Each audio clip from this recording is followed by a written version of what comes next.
I've made people $300 million plus now, and I've been behind the scenes with some of the biggest people that you see on social media. If you follow an Iman Gadzhi, or you follow a Chris Williamson, or a Grace Beverly, like whoever you will think of, in some capacity, I had some interaction with them and we helped them in some way along that journey. Even Iman, he was our social media manager. What?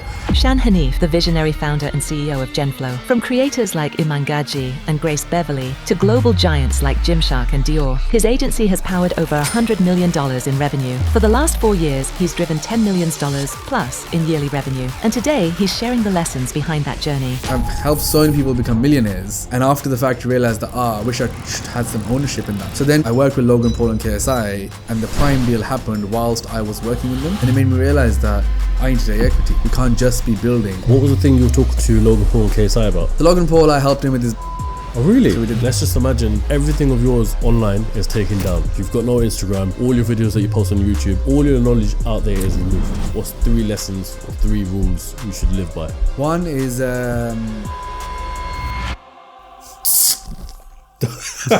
was unplanned, but... Anyway, on that note, Shan, how you doing? Good, man. How you doing? I'm very good, thank you. So, very cool drink, shall I say. This is going to be first time trying it. I thought, I'd start this podcast off with a sip. Let's try it live. Let's get focused. That's a very nice orange flavour as well. Yeah, so flavour is like one of the biggest things we've worked on.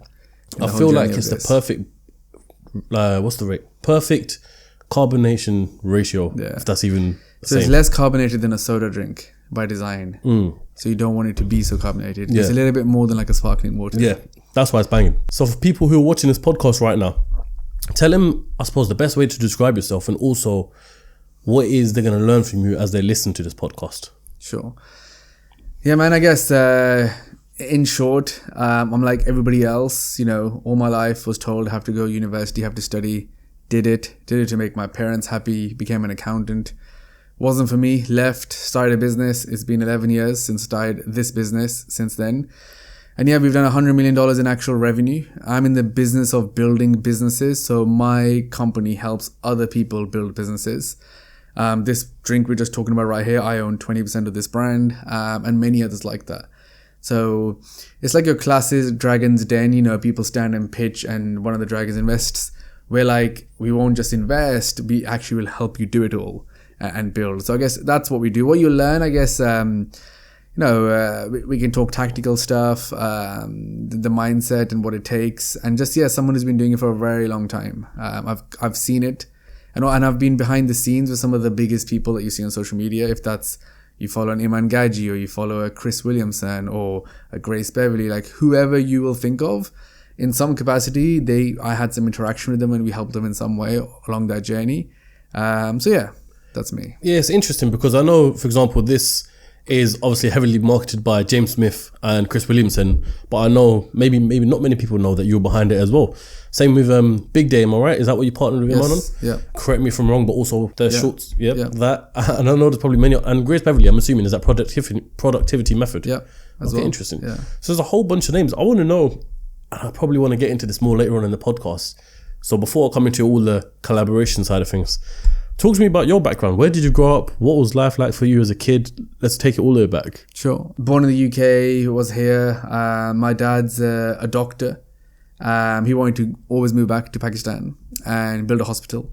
So we ended up moving to Pakistan. I lived there since I was 4 years old till about 11 years old. But it was hard. He was like living in a different city. Whereabouts in Pakistan? My family's from Multan. Okay. Multan and Lahore. Kind of like roundabout there, basically. So we lived separate to my dad. I used to live with my mom's family, basically. There was like 10 families in one house.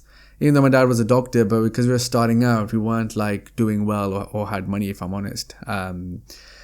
Those are the days where like electricity's going for like days and everything else. It was a bit hard like growing up. My mom would make us like, we'd do them by tissue boxes because it's expensive. We were like, get like backs of tissue and fold them and make our own like tissue boxes and lots of stuff like that. So it was a bit hard growing up. Anyway, then we decided to come back here. We got a bit lucky that because I was born in the UK and we left, you still get like your British passport. Yeah, I was going to say, yeah. So we decided to come here for like education. So moved back when I was 11. Again, it was tough because when my dad moved back, he hadn't done the exams and whatever, so you can't get a job. So it takes time. So we lived actually with one of my cousins on top of their shop.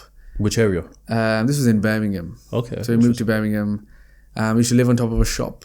There was like 3 families in one, like literally a room like big as this. So I started from there, like fully, and then over time we ended up getting our own house, etc. And then I guess as it is in our culture, let's call it that, like studying and education is like the most important thing. So, that became like the big focus that I need to study, need to do well in my life. But there was something always from the early days that was like a bit different about myself. So when I was like 15, I started like making like fake DVDs and like selling them basically. I would like download, make DVDs and sell them in school. Yep. We were talking about like LimeWire and stuff like that. Basically, yeah. So this is like early days. So I was lucky I had one older brother. Because of that, we had like dial-up internet. Mm-hmm. So, and I was a bit early on the computer age. So there was a time where I had like a computer with 10 CD-ROMs and I would like make 10 copies at a time. I even had a CD printer. And I found a niche in the early days, which was American TV shows weren't available in the UK. So when like Prison Break, the first season ever was aired, I'm downloading it from like torrents, putting it onto CDs and selling it to other kids basically in school. So that was like my first thing into business. So, and then from there, just snowballed. I set up the UK's first online ticketing website, which got shut down because you're not allowed to sell like without a license. I bought and sold a lot of makeup. I would buy it from China and sell on eBay. I was one of the first people on eBay in the UK selling makeup online. I don't know how, but I just found that niche, started to work. It's kind of like what like people call drop shipping these days. It was before that was a thing, before even Shopify was a thing. You were just selling stuff. So yeah, I guess it was like, I have to go to university, have to study, very important. But whilst doing that, I kept like doing stuff on the side. That's it. That's probably like in a summary of like, the early days. I want to come back to what you were talking about when you were growing up in Pakistan. And I suppose, there's 3 families living in one room or one house. Back then, I mean, someone who's hearing that is going to say, okay, it's tough times. Yeah. But in the moment, as you're a kid, did you ever look at it like that? Because sometimes we just look at it as like, this is life. This is what it's meant to be like. This is what it is. Or was there ever that thing in your head of like, we're not doing so well, I need to be someone to change it? It was a bit of both. So I think you're of course happy as a kid, but I knew there's better. It's like silly things. Basically, I went to a good school, so like all the other kids were like richer. So it's the most weirdest thing to say is I have a memory of like they would be eating like a Mars bar for lunch, and I'd be like, wow, look at that. Like I wish I could have it, but like that's not something you would buy. I would have like sandwiches that my mom made, like jam sandwich. We can't be buying that because it's like imported chocolate bar. It's right? a luxury, isn't it? Yeah. It's a luxury. So I think it's more like that. I will see them, or if it was like a birthday party, I would go to their house. Their house would be like so nice, so they'd have like lots of games, and I'd be like, wow. So I think for me it was look at the things people have when they have more money. It wasn't that I was unhappy, but I was a bit curious to like wonder what they do. Like, why do they have this? Why do they have that? Like, how do they get that? So I think it was more that. I used to get the bus. Like, if everyone knows, like, I guess Pakistan, India, like public buses. I used to get the bus to school when I was a kid, which is crazy because now like, I wouldn't put my daughter on a bus like that. But in those days, it was normal. To just be going on a public bus as like a 7-year-old to school and back, which is crazy. So yeah, I think it's more that, not like I'm going to make a change, but I think the curiosity began of like, what is this stuff? And how could I obtain it without thinking directly? I think then because later on, 100% helped because I saw a different lifestyle.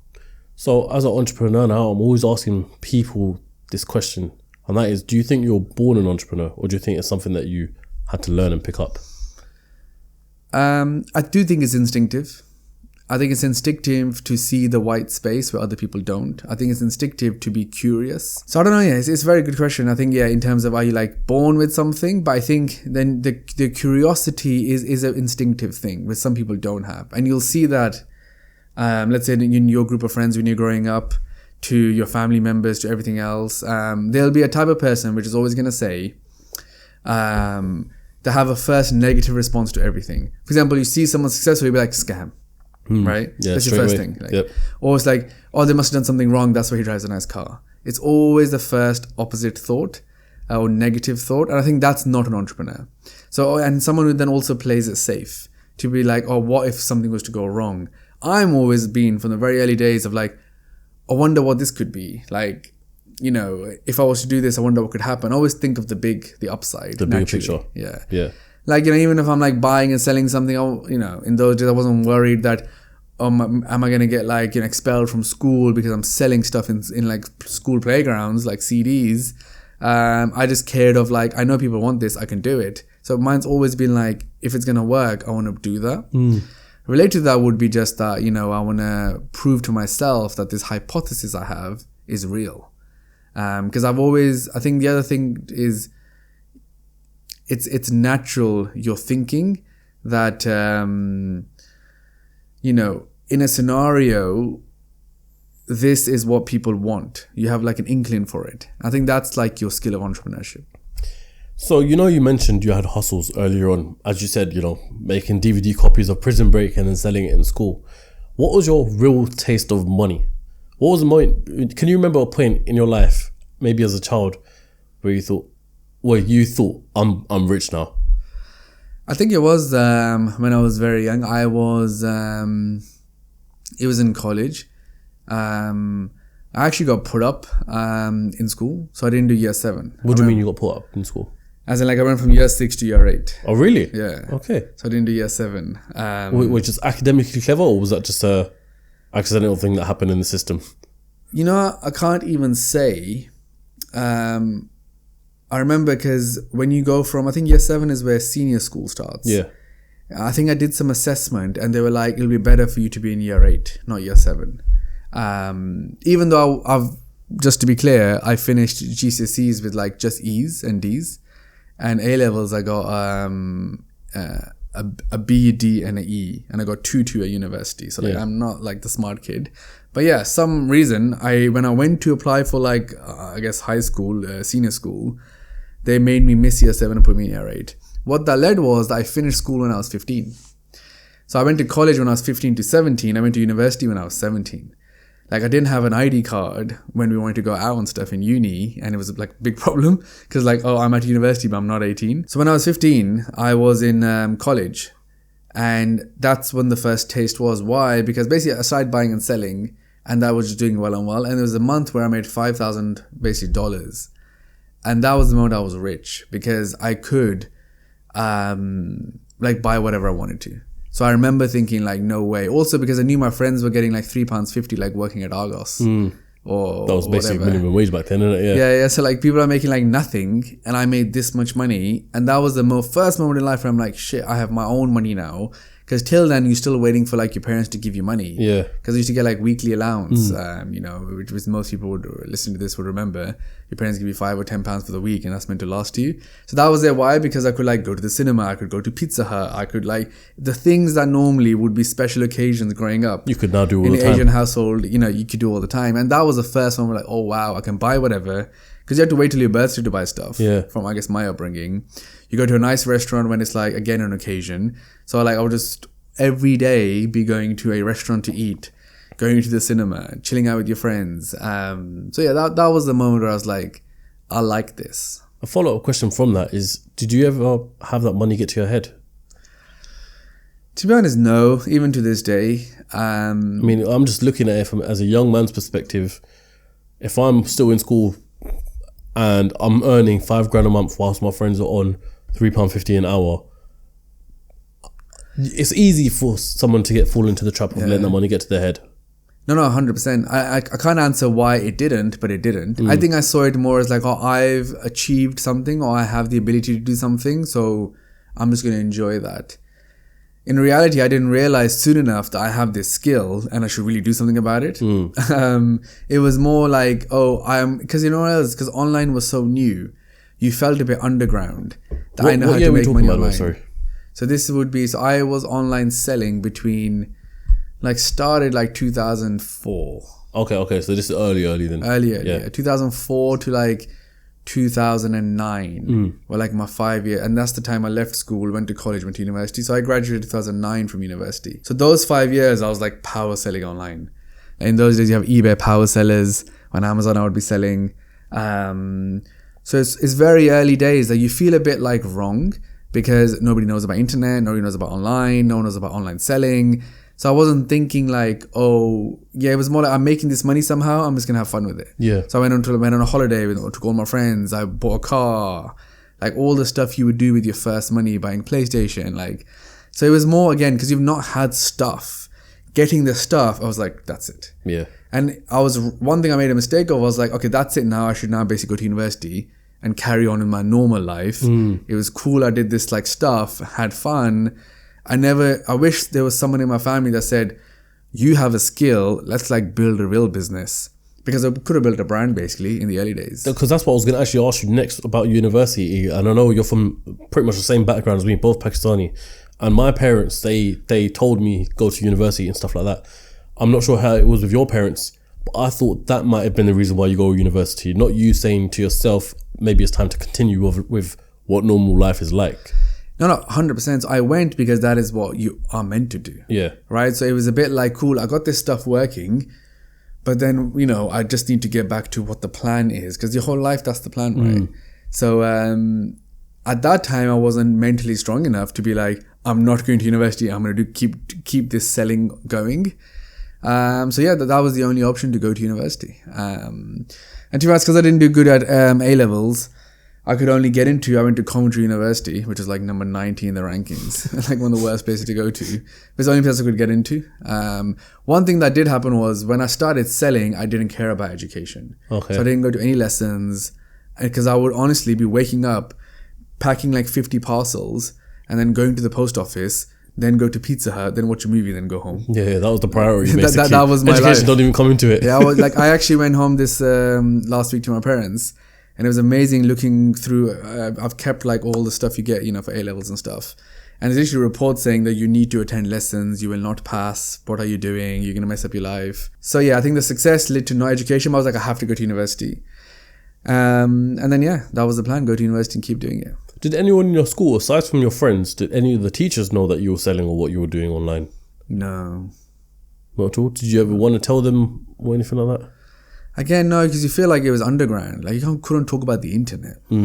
It's hard to explain now because you're like, what are you talking about? Like you couldn't be like, you know, even internet was a privilege then because you paid for like an hour of internet like a day. Dial up, yeah. Yeah, like so it's anyone watching this can be like, what are you talking about? But like there was a time, the internet was not a thing. People have it easy now, isn't it? All you got to do is pay a contract, £20 a month, and now you've got access to internet. Whereas back then, it was not a thing. Yeah, it was not a thing like that. So when you went to university, did you stop, I suppose, your entrepreneurship side and actually focus on... The answer is no. I kept it going for like money, but I didn't pursue it as much as I should have done. So I transitioned then, which became like my main, I guess, online business, which was I would then start importing makeup, branded and selling it. I called it Glam Yourself as the brand, and I would sell makeup brushes. Then I moved into foundation, concealers, lip gloss, like the whole basic stack. I ended up making like a 50-piece bundle to sell. The only reason I would sell is because on eBay, I would say my shop has closed down. I made this brand. You get all this stuff like buy now. And people would feel sorry for me and they would buy it. But it was great profit margins because, you know, the brush would cost like 50 pence and I'll sell it for £5. Yeah, okay. That's a lot. But then MAC at the time were like booming, the MAC actual cosmetics brand. They would sell the same thing for like £15-20. So I would have a lot of like makeup artists buy, salon owners buy, because they still wanted a similar thing. Basically, my thing was an exact knockoff of the MAC brushes. Yeah, but just a cheap just price. my branded. Yeah. So there's like same Chinese factories making them, and it was very common in those days that, you know, like if a factory is making Nike t-shirts, they'll sell the exact same t-shirt with your name on it, because also like factories in China, like basically bootleg was like the whole thing. So they would sell like branded of other brands. So essentially I was selling the exact same brushes as MAC. I wouldn't have pictures of like my brush, their brush, but this one's like 20% of the price. Yeah. And that's how it was working. So with that being said, I was still throughout whole university making a couple grand a month. And still not really studying, but honestly it was just more like having fun. Here's a question. It turned into that. Here's a question to ask you for the back of that, because there's going to be people watching right now that may be young who want to start selling online. You mentioned selling makeup brushes and stuff. I want to know where you got the idea or inspiration from to even start selling makeup, because as a man, you may not necessarily think of that. You might think, I'm going to sell PlayStations. You don't think I'm going to sell makeup brushes. So for someone watching this right now, how can they identify and recognize what product they should actually get to sell? Yeah. So How did you do it? Yeah, so what I did was a little bit different to, I think, what you need to do today. So what I did was, I've always been looking for, as I said at the beginning, like the white space in the market, like the opportunity. So I think at that time, I know how to sell because I was doing it early enough. Like, this is crazy to say, but even in those days, I understood that in an eBay listing, it's all about the title and it's all about the description of the page. So I realized that if I put like, AAA star quality makeup brush, it's going to get more clicks than like, just makeup brush. Yeah. It literally what YouTube titles are today is what eBay listing titles used to be in Web 1.0 world. So I guess it was never about the makeup brush. It was always like, okay, what could I sell really well? And where I have some arbitrage, meaning, where I know people want something. So like people wanted makeup stuff because it was booming. How do I know that? I guess I first used to sit on like Chinese websites. There's a website called iOffer. For anyone that's like from the olden days that knows, it's kind of like Alibaba, but like it was the one that was bigger like before Alibaba. And I would sit there and see what are my options. And then from that, I would be like, oh, this is interesting. So I would go like see what factories have as products and then look on the other side of what's available. So at that time, phone chargers was massive, and many people, became like millionaires selling phone chargers and accessories and phone cases back when just smartphones were just starting, or even flip phones. I know some of my friends, uncles and stuff like that who have made millions and living a crazy lifestyle simply from selling stuff like that. Yeah. So I think the world was going there. So I'm always like, okay, everyone's doing that. I wonder what is not selling right now, and someone needs to sell it.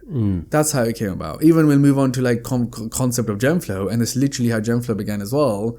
So I think it was like, cool, everyone's selling this stuff, and I randomly just was like makeup, and I looked and nobody was selling it, and I thought, okay, well, if I was to piece this together, there could be an opportunity. Anyway, that was me. I think now what you should do though is, I really think you should sell something where you are a consumer yourself. So I wouldn't do what I did.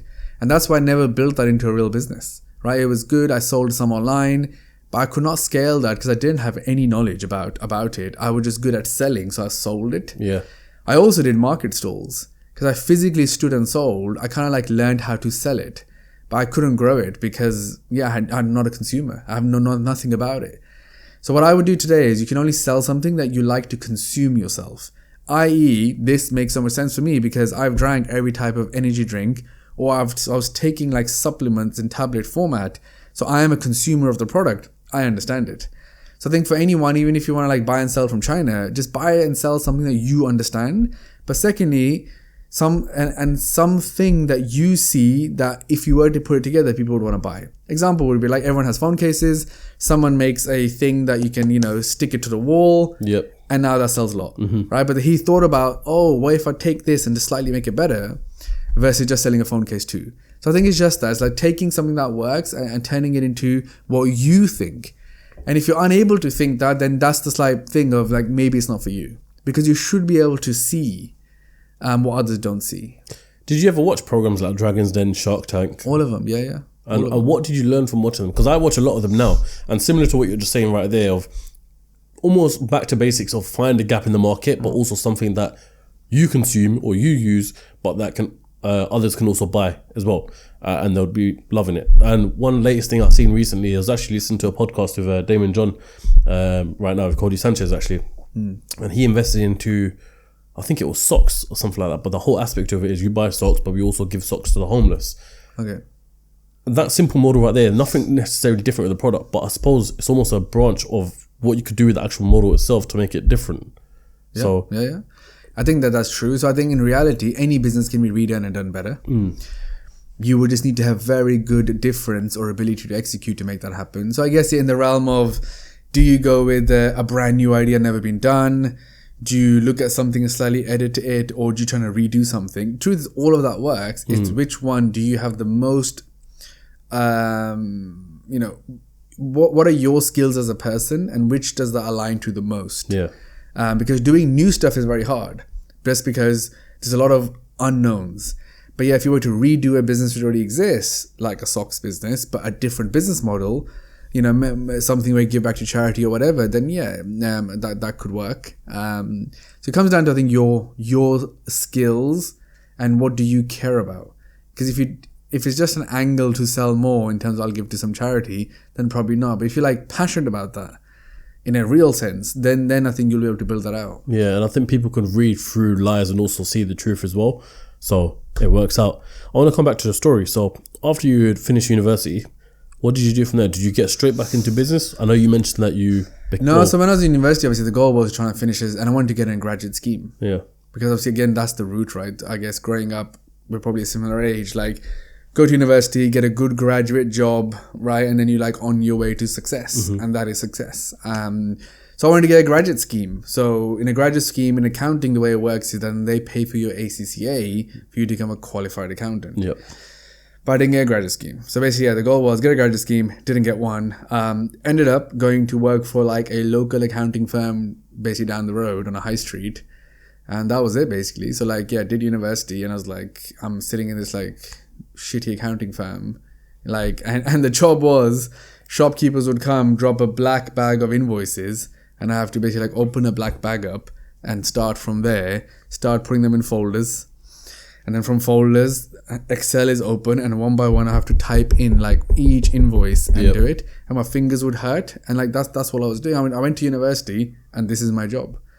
And I started and did that for like, I think I was there for like 6 to 9 months. And that's literally was the job. When did you think it's enough? So from there, I was like, okay, I tried to change jobs was my first step. What had happened was my brother got married. And his wife was moving into our basically house, and I was like, I got to get out because like I need to start doing my own stuff. So when I started applying for jobs in London, so this was still in Birmingham, that's where my family's from. Moved to London, found another job basically. But then I got into a better firm. Actually, first moved to another firm, wasn't that great. I ended up then moving again in London, but to a good firm. By good firm, it was a firm called iHorizon. They were accountants, but only for tech startups. So that was like the research, the I guess the rehabilitation, the restart of my entrepreneur brain almost, because I landed in a job where every person that all their clients were tech businesses and they all had raised money. So they were accountants, very niche, that like they only work for like apps and digital businesses who have raised millions of dollars. So I just fell into this world saying like, well, what's this? What's a VC? What's investment? What's all this stuff? So you might know an app called Citymapper. Yep. That's like one of our first clients. And lots of others like that. There's one called Songkick, which is a ticketing platform. You can buy and sell tickets now. So in the early days of like Old Street in London, people call it like Silicon Roundabout. It was where all the money was. So I kind of fell straight into that.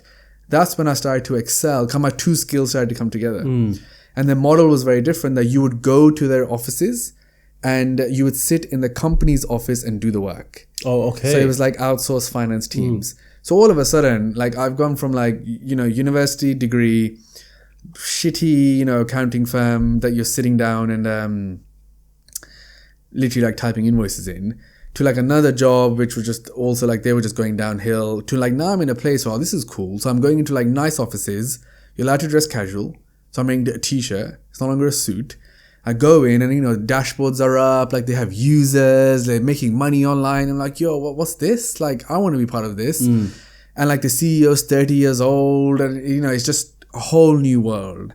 And, people have followed like TechCrunch and other newspapers like that. So I kind of fell into this world of, I guess, what really was like the social media real boom when Instagram started to become a thing, etc. So that allowed me to kind of put my 2 and 2 together. Because now all of a sudden I'm doing accounts for like, I did like Jamie Oliver's app. Oh, really? Jamie Oliver's app at that time, Jamie Oliver's Recipes, was like the biggest grossing app outside of games. And it was a food app. It was a subscription app. They were like a young team who were running it. So I would go in, sit with them, and I would be in the back end of like Apple, iTunes, and looking at like revenue. And that was so like, like holy shit moment, because you're like, wow, there's a new smartphone out. You can make money on it. Yeah. I'm looking at Apple's back end and like how much revenue you've made and subscriptions. And I'm just like, this is crazy. What's crazy? Apple gave them the iPhone before anybody else. And they had to have it installed on this like safe, so they can't take the iPhone away. Because they were paying developers to develop apps before like the App Store was going to get released. So they were one of the first apps that came out on the Apple App Store full stop. And I'm sitting there looking at the back end of it. And it's crazy because today I've released apps that have hit number one on the App Store like years later. So that was my moment where like, it's like, it's coming together. I was going to say, but even then, because there's two sides to this, right? Let's imagine two people in that exact same position. Yeah. One person could say, this job is sick. I love, like, yes, we had some shitty jobs in the accounting firms before, but now we've got this wicked one in London where I'm fully involved in their business. I actually feel like I'm part of the company culture and stick at that job and just make the way up through the ranks. Or you got yourself who just eyes open to understand what these guys are doing. Yeah. And, being an accountant, you get to see the numbers that they're pulling in. So my question to you is, though you had seen that, what made you want to pursue that route as opposed to just, enjoying the job, staying there, working your way up the ladder? It's true. I guess I was there for like 2 years. I ended up actually during that time doing my ACCA exams. I became a qualified accountant under the age of 25. I was one of the youngest people in the UK ever to get to qualified level. I passed all my exams first time. And these exams are like one of the hardest exams you'll do in your life, like point blank. It's like advanced taxation and pass rate would be like 8%. And I basically passed them all first time. With me, the moment I walked into like offices and I saw the CEO and I saw them doing this shit, I was like, I want to be that guy.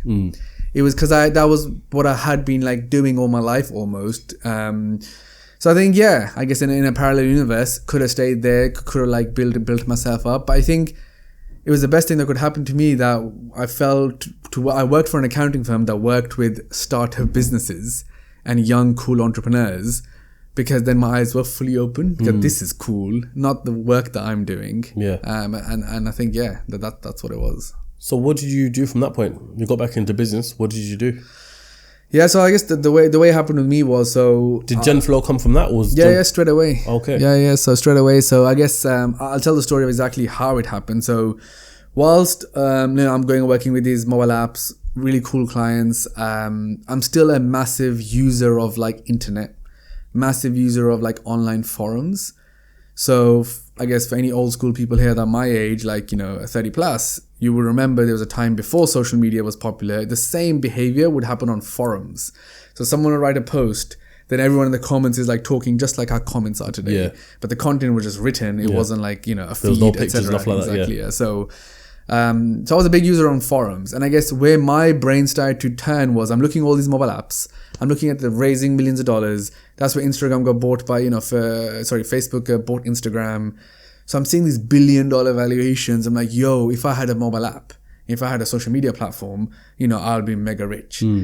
So I was like, that's it. I'm going to leave my job and I'm going to sit and do that. And the idea was that this behavior that's happening online, I'm going to do it in a mobile app format, which kind of what social media was happening at that time. But I wanted to focus on the health and fitness niche. What happened was I was a big user of bodybuilding.com. And one of the first few ever influencers in bodybuilding, in fitness, came from bodybuilding.com, which was the biggest forum. It had like 1 million plus users at the time. So I was like, I'm going to leave. I want to make an app. And it's going to be like a social media app, but all about like health and fitness. So I called it Nom Nom. And so honest to God, like when I qualified with my ACCA, the next day I gave notice to leave. And when I look back to it, it's such a crazy thing to do because like I had no money. Everyone was like, what are you doing? Family's like, what are you doing? Got a good career. Why are you messing this up? Whatever. Do it on the side. How do you know if it's going to work? Like all that stuff. But for me, I was like, I can only stop and then do this properly. I tried doing it, of course, like in my lunch break. I'm learning how to code, come home in the evenings, trying. But I was like, if I just did it properly, I know I can do it because I've done stuff in the past to know that if I like just sit and do it, I'll be able to do it. So I guess that was the idea. So I left to be like, I want to make my own social media app. It's going to be called Nom Nom and it's going to, Facebook's going to buy it one day for $1 billion. That was the initial thinking. Did they? No, definitely not. So that was 2014. It took about 18 months for me to build the app, launch the app. So for 18 months, were you unemployed at this point? Or self-employed, should we say? There were phases of doing two things. I've actually never said this publicly, but for a while, I was signing on to the like job seekers allowance. Okay. So I went all the way to the bottom. I had never kept anything from those days to like create content with, which I did. But yeah, no, it was, you get £65 a week. it was enough just to basically what happened was I had saved rent money while I was working. I was living in a place in London called it's in East London called Maryland. It's like a terrible place. I know exactly where that is, yeah. And I was living in a house of 6 people. Had 2 mice in my room. So it came down because when I was working, I was staying in an apartment. I gave that up to move into the cheapest place possible. It was £600, all bills included, everything, a month rent. But I saved enough money to basically to pay rent, but to live, it became a problem. So then I signed on to basically a job seekers allowance. But then after that, I was like, I need to make some money. So I started listing myself on peopleperhour.com. People may know of that in the UK. And I started like doing tax returns for people. I went back to like small shop. I will file your VAT return, tax return. So I started doing that to make ends meet whilst I was like in the first 18 months of the trying to build the app. stream. Yeah. So basically we built the app. I got to like 30,000 monthly active users. A lot of big people on Instagram today actually were users on it. But is it still around today? No, because what happened was I realized, because basically the big plan was I'm going to build social media and then I'm going to get my big people on my app to sell to the small people. That was always the idea because my background is e-commerce. Yeah. But then I realized that I'm doing it wrong. I'm never going to win. What happened was basically I launched carousels as a feature before Instagram. And I used to think this is like people are going to join my app because you could do carousels. Like this is amazing. Yeah. And I didn't do circle profile pictures. I did hexagon profile pictures. Okay, yeah. Because I thought that's so much cooler. That's something different, yeah. Well, why would you want to have circle when you can have like a bit better one? And they were a bit bigger. And carousel post was the one that I was like convinced this is the next phase of like content. And I did another thing that you can choose what type of thing you're posting. So like Instagram doesn't do that. So when you press plus, it says, are you posting a workout, recipe, motivation, whatever. So based on what you select, there were different templates. Okay, interesting. And that I was just fascinated with like, I think this is what's going to do it for me. Yeah. Because in those days, you would hear about, someone's done a new content slide thing. And because of that, they're like amazing and people are like raising and doing big shit. So that was a big plan. But then I realized I'm competing against the wrong thing when Instagram released their carousels, I think it was. I was like, what am I doing? I'm never going to win against a $1 billion business. And when I should focus on is what I've always known, which is selling. So that was the test. So then I contacted an influencer on Instagram and I was like, let me help you sell. And one girl said yes. She was based in Austin, Texas. I helped her sell a workout guide. And she sold like $3,000 of it. And that was when I was like, this is the business. And then that was October 2016. So I guess it'd been 18 months since I left work. Is this influencer still around? Yeah. But then I ended up working in December 2016 with Grace Beverly, who's still a client. So it's been 5 now, 8, 9 years? 9 I've years, been working with her. Actually, when I met her a few days ago. And so she had about 16,000 followers at the time. And I was like, you should sell a fitness program. She's like, yes, let's do it. We did it. And we sold like 25,000 in a single day. And that was the real moment. I was like, okay, this is the business. Was that $25,000 or 25,000 plans? $25,000 in a single day. This was Boxing Day 2016. And I took a percentage of that from the sales as my fee, which also now people call it growth partner and all this stuff. So I was one of the first percentage-based business models. Because I was like, I could charge like a couple grand. But I was like, I'll do it. I'll take 10%, you keep 90 and let's just do it. She was like, all right, cool. And she was just young. She was at Oxford. She was studying. And we just did it. It worked. And then basically the business began. So I guess that's when I started making some money back. And at the same time, I then went and pitched for investment. And I ended up convincing basically one guy to give me 50 grand. That I found like on this website, which looked like dodgy as hell, but he was like a real guy in Liverpool Street. He was like a banker, and he was like, he wants to invest in stuff. What did you need investment for? Just to grow, right? Or just like to be able to like live. Even to him, I was like, look, what I want to do is I want to get out of my house because I hate living there. I want to move into an apartment. At this point, was you still in Maryland? Yeah. So I want to move into an apartment. The apartment was in Stratford. I was like, I'm going to move into an apartment and I will hire interns and stuff. And I will just live and work from there. And if you give me 50,000, that'll be enough for me to basically like survive a year plus. And I sold him 10% of the business for £50,000. And that's how essentially we really got started. Because then it was like, oh, okay, I can breathe now. Rent is paid. All I got to do is sit every day and work. I ended up hiring like 5-6 interns that would come and do like social media. Someone would do design, someone's doing website, and basically like keep building. And that's kind of like what began the real business, which is Genflow today. It's just that from Nom, it's actually the same limited companies. If you go to Companies House, you'll see that the company was registered in 2014 when I left my job.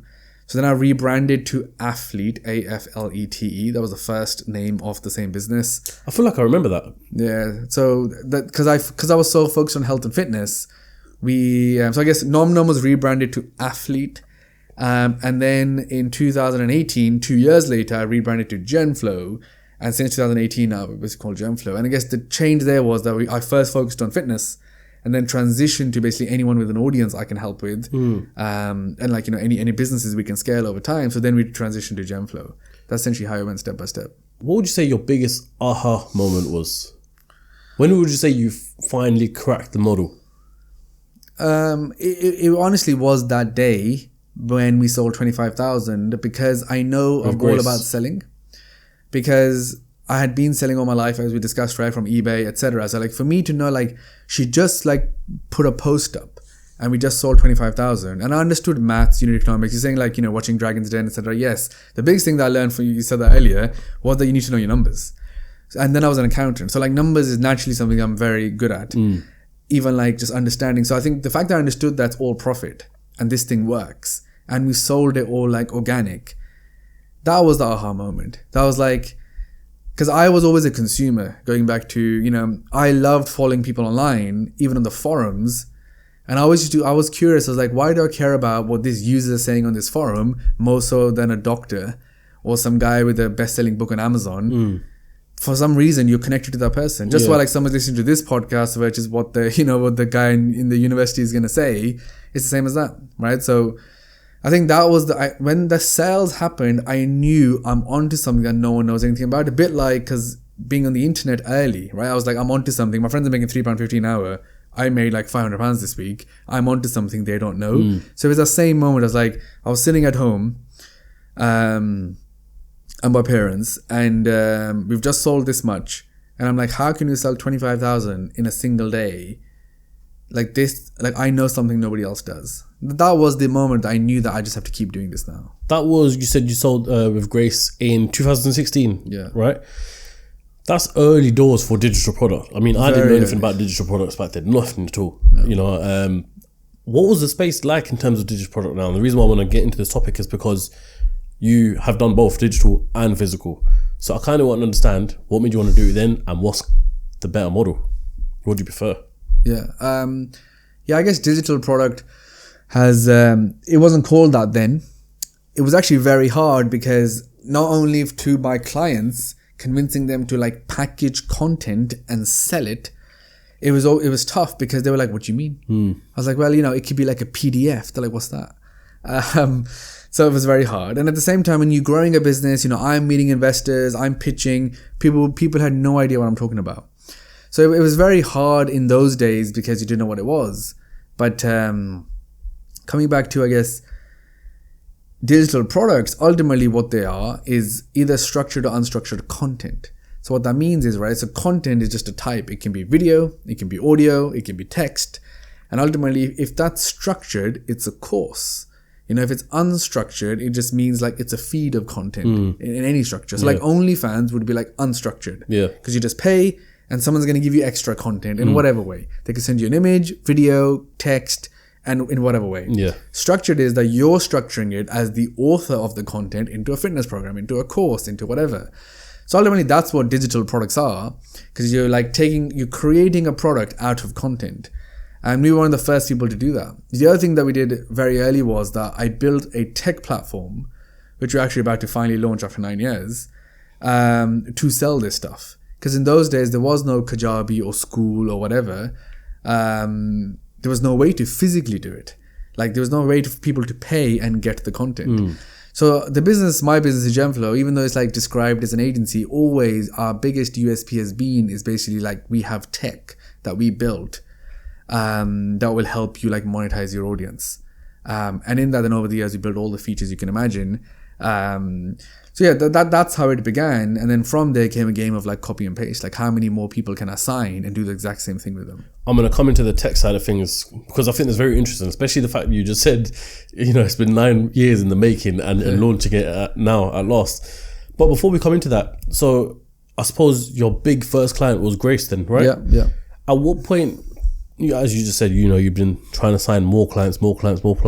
When did your next big creator come? Honestly, so many over the years. Like, so initially I really went hard into like the female fitness space. We kind of conquered it. I signed like all the biggest people at that time. And was it creating the same products for them, or?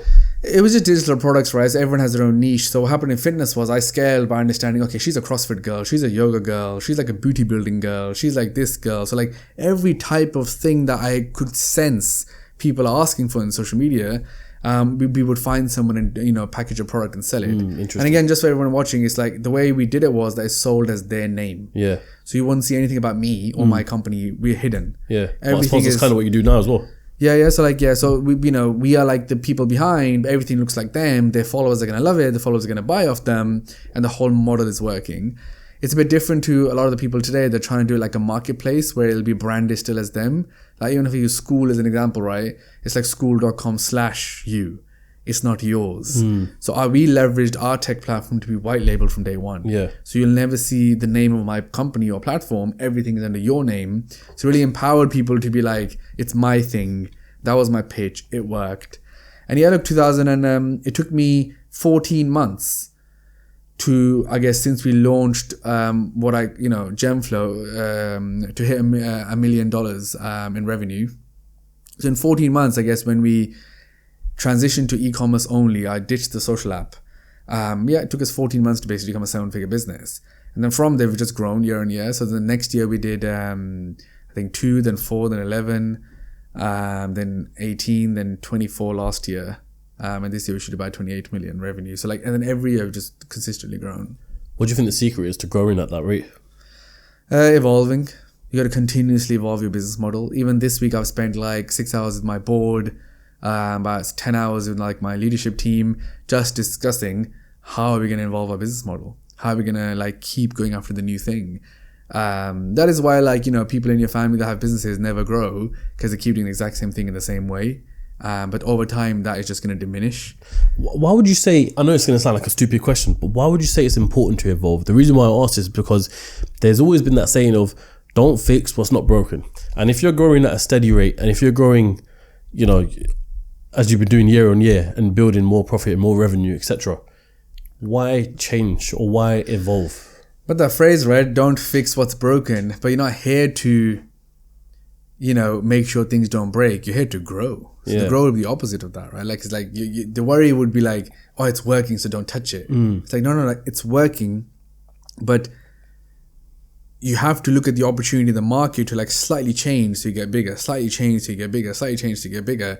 I think that's more it. It's actually thinking like that. But we've seen it time and time again, right? BlackBerry was loving it. What happened? Right? Like Blockbuster was loving it. What happened? So if you don't evolve the business, I'm thinking in real business sense, right? Like if you're not going to evolve, you will lose. The reason Facebook changed to Meta, they have to evolve the business. If they didn't say, we now care about AI, we now care about virtual reality, how is the share price going to stay there as like, OpenAI came and Google's announcing their stuff, right? If they're still like, wait, no, we think social media is the best. Don't, it's not broken. Don't fix it. No, because you have to evolve, like generally speaking, right? And obviously I've been in business now for, I guess, 9 years since we launched Genflow. It's a long time. Than that because you've done business for longer than that. But even in my 9-year journey, we have to keep evolving. So I would say every 18 months, 24 months, if you don't have a complete new outlook to what are you trying to do and for who, then you're behind. So the question comes in, at this stage right now, what are you trying to do and for who? Yes, so historically, I found a lot of success working for like what we call like the top 1% of creators in the world. People with audiences, we help them with like 10 to 15 different services. So from, building funnels, emails, ads, to completely building a digital product and selling it, website app development in full, down to physical products, design, manufacture, logistics, down to helping creators do deals with brands, do big campaigns for brands. So like 15 different services for the biggest creators in the world. We then recently also started helping brands like directly to be like, okay, you're a brand, you are trying to do something, we'll help you. So we work with Gymshark and Liana Deeb, who's our client, to launch the Modesty clothing line in the same way. Is that the one that launched in Dubai or something, right? Yeah. Okay, So like we've been behind like the partners with them on all of that. Yeah. Obviously, Liana we met when she had 50,000 followers. Now she has like 15 million. Yeah, crazy. And we've been with her working through the whole time. But anyway, so then we transitioned to that. I guess now what we're transitioning to, as in like our business model, is that now we realize that what I know and capable of, so many businesses want to know that. So now we're kind of going a bit wider. So instead of saying top 1% creators, now moving forward, it's going to be like the best businesses, full stop. So any high growth businesses that really want to grow, we can help them. Because obviously this business of mine has sold $10 million. I can help another business doing something else also like grow, because there's so many tactical stuff that you have to do to find success. So yeah, that's the next phase. That's again, you have to keep evolving. Part of that was as well, a couple of years ago, I realized that we're at a place where I no longer just need to get paid for services, that we can start owning businesses. Obviously, my business was doing well, so we started investing. So I invested cash into this, into 5-6 other businesses. So the idea was, how do we, play a long game? I've said this before, like, I worked with Logan Paul and KSI, and the Prime deal happened whilst I was working with them. And it made me realize that I need to take equity. We can't just be building, because I've made people $300 million plus now. So I've made so many people I've helped so many people become millionaires. And after the fact, you realize that, I wish I had some ownership in that stuff. Yeah, ownership is everything. So then we moved to ownership, and now we're moving to like wider scale of clients as well. What was the thing you were talking to Logan Paul and KSI about? So Logan Paul, I helped him with his Maverick clothing brand. Oh, really? So we did that for a few years. And with KSI, we worked with them on the Misfits boxing in the first couple of shows. And then we pulled out. Well, this wasn't for us. The business model didn't work for us to like make like much money from it. And so I've known both of them and their managers for a while. I didn't know that they would be interested in launching like a brand together and all that stuff, right? So there's another company like Genflow called Congo Brands who approached them to do the deal. So they're majority owners of Prime. But obviously publicly it's sold like Logan and KSI. It's their brand, all that stuff. But yeah, that made me realize like the power of ownership, and we need to have ownership. Here's something that I really want to ask you, because I feel like the audience may take this for granted and may go past unnoticed. How do you actually maintain and keep relationships like that for so long? I mean, you just mentioned you've been working with Liana since she had 50,000 followers or something. With Grace since 2016. I know you're now working with James Smith and Chris Williamson, with Mike Thurston, Iman Gadzhi, many people. And you've been working with them for ages. If not even working with them, but you've known them and you've kept that relationship with them for a very long time. How? I think it goes back to that... it's how genuine you're being in a relationship. Just like any friend, any family member, any partner...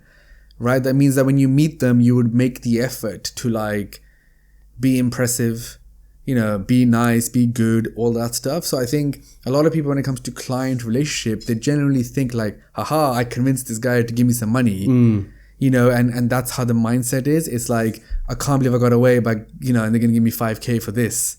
And you just care about that. And then you're like, okay, maybe I'll be able to get more money out of them. Or something out of them. The mindset is like that versus like, let's grow together. Yeah. And it's not for all of your clients. One of the biggest reasons we scaled, and I guess, we are an agency in terms of we have clients and we service them. You have to pinpoint that even if that guy is paying me $1,000, he has more chance of growth versus the guy who paid me $5,000. But I don't really see what's going on with them. I don't think he's going to win. Because you have to be judging your clients and their businesses. And if you think that's going to kill it, then you should be leaning in with that person and trying to be closer to them. So when they do grow, they will still be with you.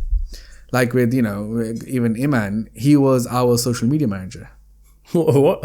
Yeah. So when he was doing his social media, really? Okay, I didn't even know that. So I hired him in 2016, 15. So I think the exact year. So 2017. So I'll tell the story. So the way I came across him was I needed a videographer to film Grace's second fitness guide. It was called the Grace Fit Guide 2. Needed a videographer. Those days, when you hired a videographer from a actual video company, they would come with a big tripod and like camera and they'd, like just sit it down. Obviously, like that's not how you film fitness. You need to like get in there, get angles, all that stuff.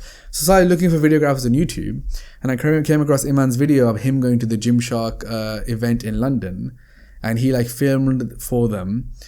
And then he like was hanging out with like Noel and Ben and stuff. So like, oh, he looks cool because like he's filming fitness. Yeah. And he was like 17 at that time or something. So I just messaged him saying, I'll give you £600. Come to Oxford.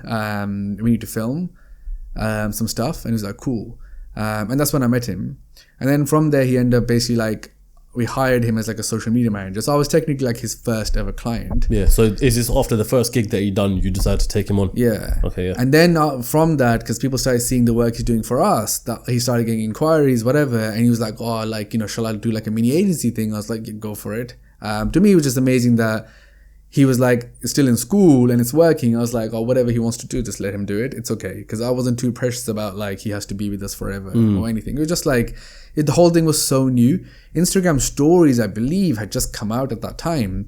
You almost were like thinking what to do with this new feature. So yeah, then he started working for us, and I think then he got like 4 or 5 other clients. And he was with us for like 6, 9, 12 months or whatever. I don't remember exact, to be honest.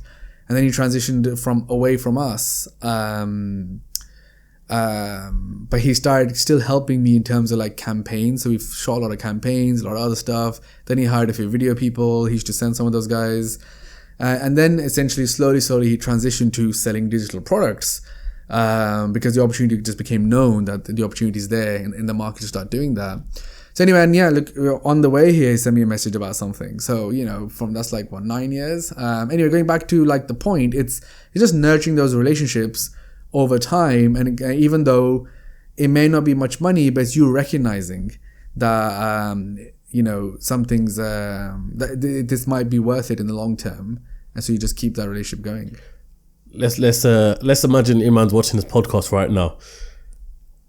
I want your honest opinion, something you may not have told him about working with him back then. Yeah, I think he has one incredible quality, and I've said this to him as well. Like, he does see things, just like I was saying at the beginning of this, like more than other people. Like, what do I need to say, or how would I? Like, he sees it differently to most people. That allows him to see the opportunity before other people. So he's normally like the first one doing something. Well, that's how the people think about him. But that is genuinely true because he's just that much, he sees it before other people. Yeah. So his skill to see what people want is what makes him good. And that's it. Like, I've said that to him, and if he's watching this, like, you know, that was even his skill then. So going back to it, he realized so many kids are in school and don't want to be in school. He transitioned to, you know, getting some clients and launching an agency. So it was so obvious for him to be like, if I just told all the kids that message me that you can do this too, it will work. And it did. So just knowing that, like me, right, I was like, cool. All these influencers have like content. They don't make money. Most of them want to leave their jobs. They don't know how. If I just gave them a way to monetize their audiences, this will work. And it did. So it's a very similar skill in that sense of like understanding like that arbitrage of like this. People over here that want something, I could give it to them. His solution was he'll give it to them himself. My solution was that I will put it 2 and 2 together. I wasn't the one doing it. So I'm finding there's an audience here with a problem. There's a creator here who can solve it. Yeah. You know, he was the one who's solving it himself, like that. So that's what I would say. Did you work with him in anything else aside from Big Day? Yeah. So obviously I've worked with him through his whole thing. So he's, you know. I find this very interesting. Sorry to cut you there, but I find it so interesting and fascinating because you haven't just seen his journey from the beginning, but you've been involved in it as well. Yeah. So obviously, you know, recently he's done his investment into WOP. So up till that point, every single one of his products and launches has been hosted on my platform, which basically is called Pablo, and it's coming very soon. And we focus on the other side of the market. So like School and WOP like focus on, you know, how to make your first dollar online. Yeah. ours is like, basically, if you make more than 100K a year, you would want to work with us because our platform is designed for that. So all like his launches, all the intricate features, whatever. So even if you did go to any of them, the biggest thing we focused on is that the platform that you log into is completely custom. You're branded and looks completely different to the other person. So for a big seller, it'll be amazing for the customers because they'll be like, you know, wow, I've got my own platform. It's like your own Netflix. Yeah. So people can launch their own Netflix from our thing. We're like a Shopify for like digital products. It's called Pablo. So yeah, every single one of his launches over those 9 years essentially was done with us. How does the conversation go from... I'm going to come back to the Pablo in a second, by the way, because once again, it's fascinating. How does it go from working with Iman and hiring him to then creating... I know this isn't Big Day, but let's just imagine it is. To then creating Big Day. Yeah.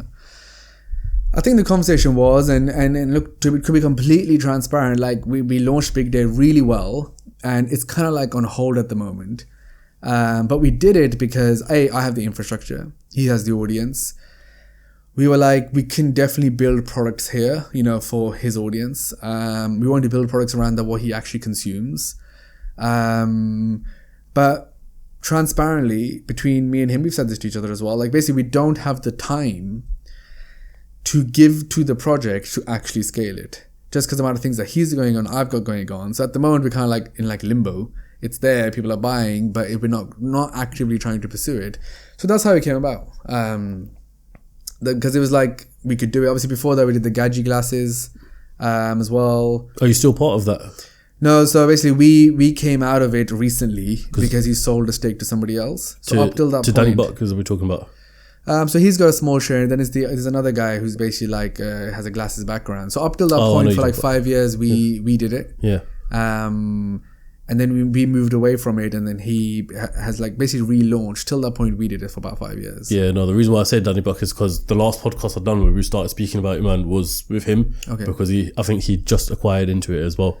Yeah, so the problem is I've looked at things that I'm into, and we've been like reshuffling like what things can we really grow, what we can't. So he was like, if he joins with those guys, he can probably scale it faster. It was like, cool. That's another thing, I guess, when you get to a grown-up business thing, you just realize that, for me, this is a big focus.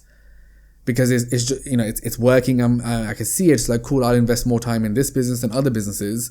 And that wouldn't be one that I can push on any further from here. So then he's taking that elsewhere. And that's cool. So yeah, you just kind of like realize what you want to go on. But yeah, there's first the G1 glasses, like we sold so many of those. We even did Gadzhi clothing back in the days for any like people that followed him for a while, they would know.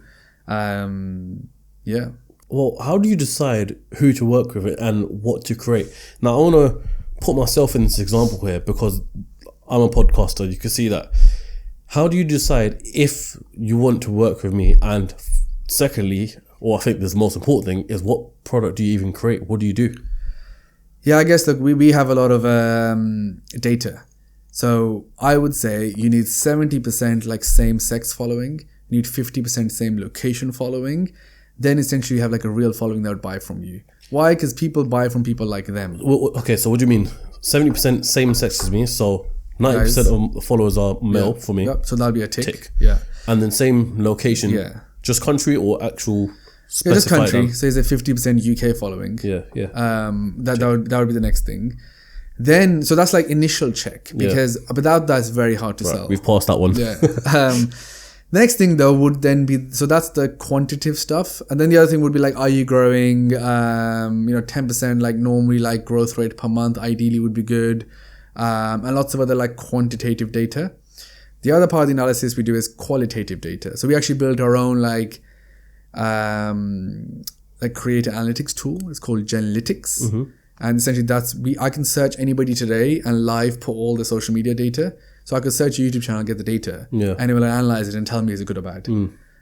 So basically we run it through that. There's a bunch of stuff we review, like growth rates, is it because of one video pop? And if your subscribers grew a lot because of one thing, we will discount that because that's not a good thing. Yeah, it's an outlier. So we like normalize all the data, etc. So then that's quantitative data. Then you move to the qualitative data, and that's when we would be checking for someone like yourself, right? Like because you're a podcast host, like it is hard because people are not coming for genuinely you. So then there's a lot of their stuff we look at to be, because from our data, what we know is a good seller would be someone that's like educating themselves, talking direct. Do you talk direct on stories? Like, are you doing all the stuff? Are you posting consistently? So once all that checks out, then it's like the very first thing would be, what content do you post? If you reverse engineer, they're like, what are those content pillars?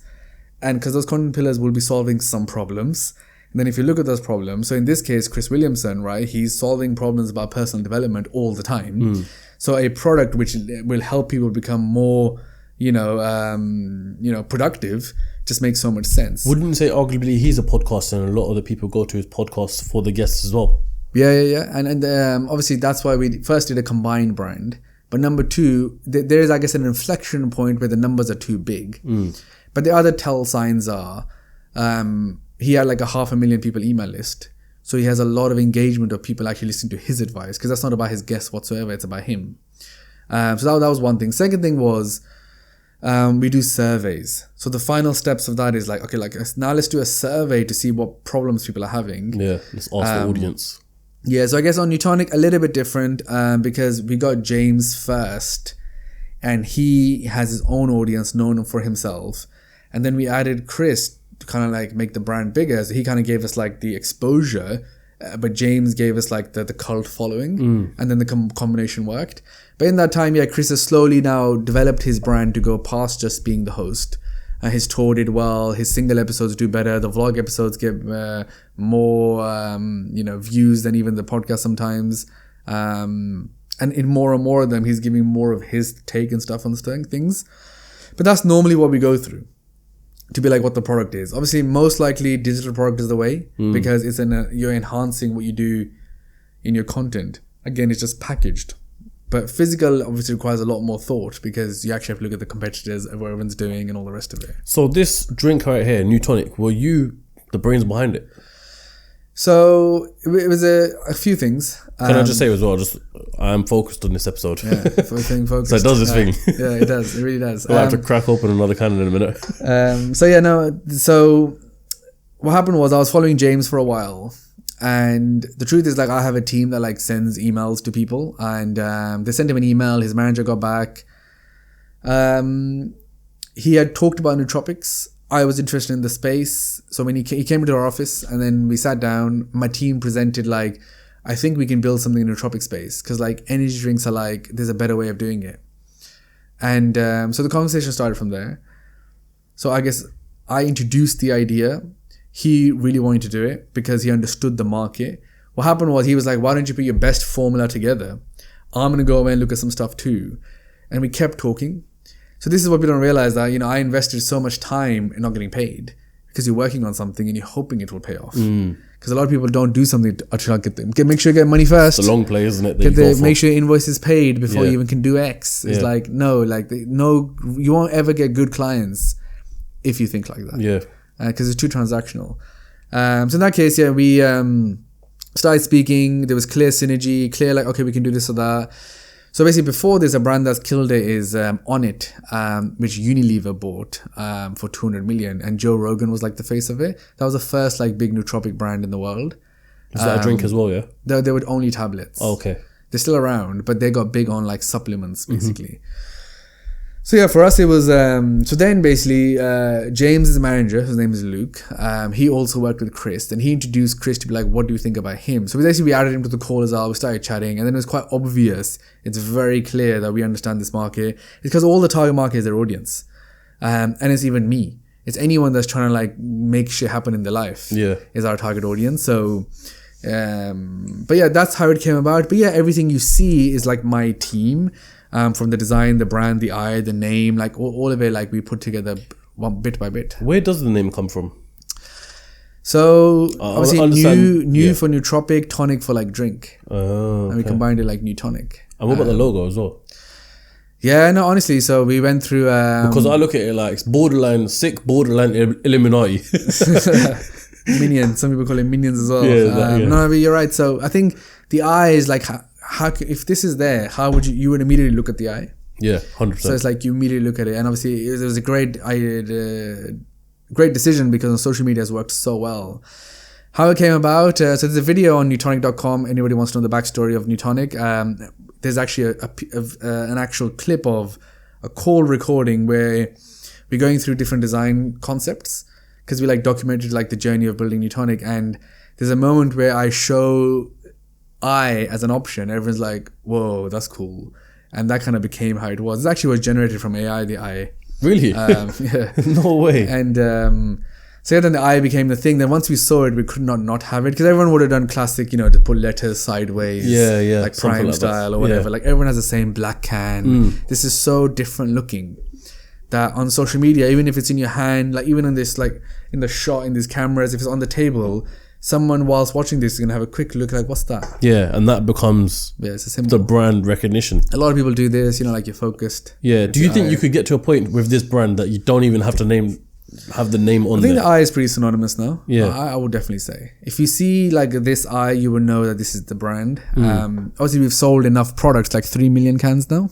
Yeah, crazy. So that's a lot of cans. Yeah. How do you get to the point where you sell 3 million cans? Because I know you had a very, very successful launch as well. What is it that someone has to do? Let's just say they're creating a product, whether it be digital or physical. What's someone got to do to have an amazing launch? I think in today's world, it's all about like documenting the journey. So I think the whole like gatekeeping it and then announcing it, nobody cares. Like you care, but they don't care. Yeah. So I think these days people would support someone who's trying to do something. So for anyone listening to this, like you'd have to literally start today, be like day 7 or day 70 of trying to launch a clothing brand and what's going on. People would support like the small person trying to make it, more so the person that's pretending to be bigger than they are. Yeah. So what doesn't work today is like pretentious stuff. So if you're like a 2-person team, but you keep saying, even like someone like yourself, if you're like, I'm running this big media business, I have a massive team or whatever, instead of you saying that, if you're like, I run a podcast with 100,000 subscribers and it's just me. I'm a one-man podcast. I think that's cooler as well. And I say that openly so too. You were saying you're going to teach people to do YouTube. Honestly, if you taught people how to do a podcast and the whole thing is called one-man podcast, Yeah. it would work. Because so many people want to do it, and that's the genuine truth, right? So I think there's something about like that honest truth. We call it honest marketing. It's the idea that you're actually saying the thing that you're thinking, because normally you have a thought and you're like, how do I dress it up to then tell other people? Sometimes you shouldn't dress it up. Exactly. Yeah. That's it. It's like, you don't need to put makeup on to go and see somebody else if you're just a you. So if your content was, I made a podcast, it's gone to this level, I can now help you, and the best thing is I'm going to teach you exact the same model that I use, and that is it. Right? You're not trying to pretend to be something else. But same with this stuff, right? So if you're launching a product business, whatever, if you're saying what you're doing, it would work. So we did a really good campaign with Newtonic and it killed it. We did like, it's the Black Friday campaign. So everyone tries to do a big dramatization. It's going to be a big campaign. Then there's going to be a sale, whatever. We got the guys to sit like this with each other and be like, so we basically took the piss out of what the whole industry does. In terms of like, they come up with some crazy way to, make some offer. This is happening, that's happening, big campaign. And they're just like, put artificial sale, right? Up to 70% off of everything, but really just one socks. Everything else at 10%. Like, everyone's tired of it. Everyone sees through it. So we were just like, look, we're not going to do any of that. We listed all of them out. We're not going to do any of that. Look, we have to do a sale because we're a business. We've got to make money as well. So like, you get 10% off. Please go and buy some. And that killed it. People like have made reels on it, called it marketing like masterpiece. People did YouTube videos on it. But we call it honest marketing. Like this, the idea of you actually say the thing that you're actually thinking versus dressing it up. You know how you said earlier on about documenting the journey before the product comes out?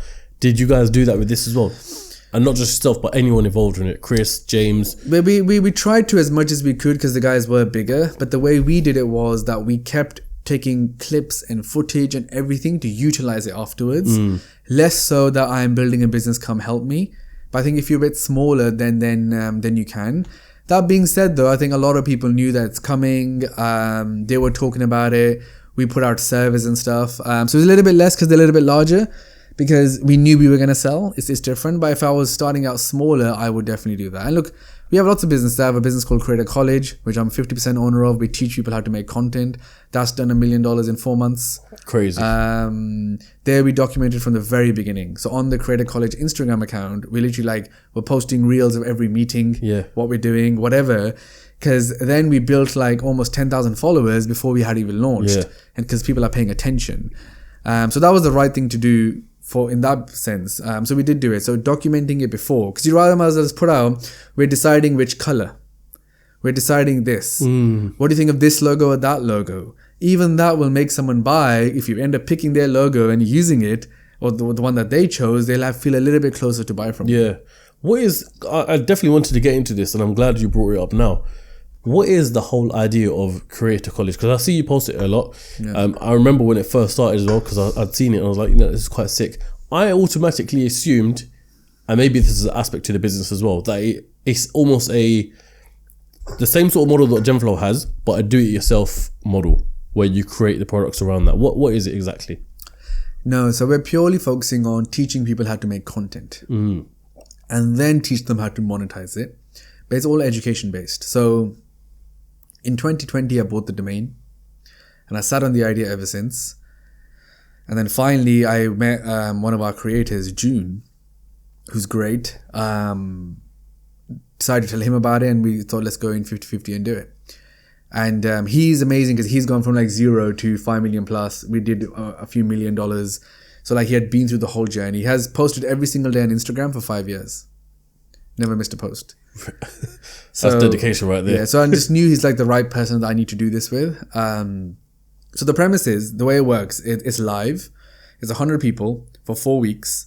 And we basically teach them like the fundamentals of content creation. So it'd be like, we start with your creative vision. What is that you want to make content about? Then we break that down into content pillars. Then we start teaching you hooks and content formats and everything else. So literally like someone who doesn't know how to make content fully becomes good at making content. So I've had many people from 0 go to like 20, 50, 100K followers. And so that's what June and we basically have like lots of coaches who are like part of the Genflow team.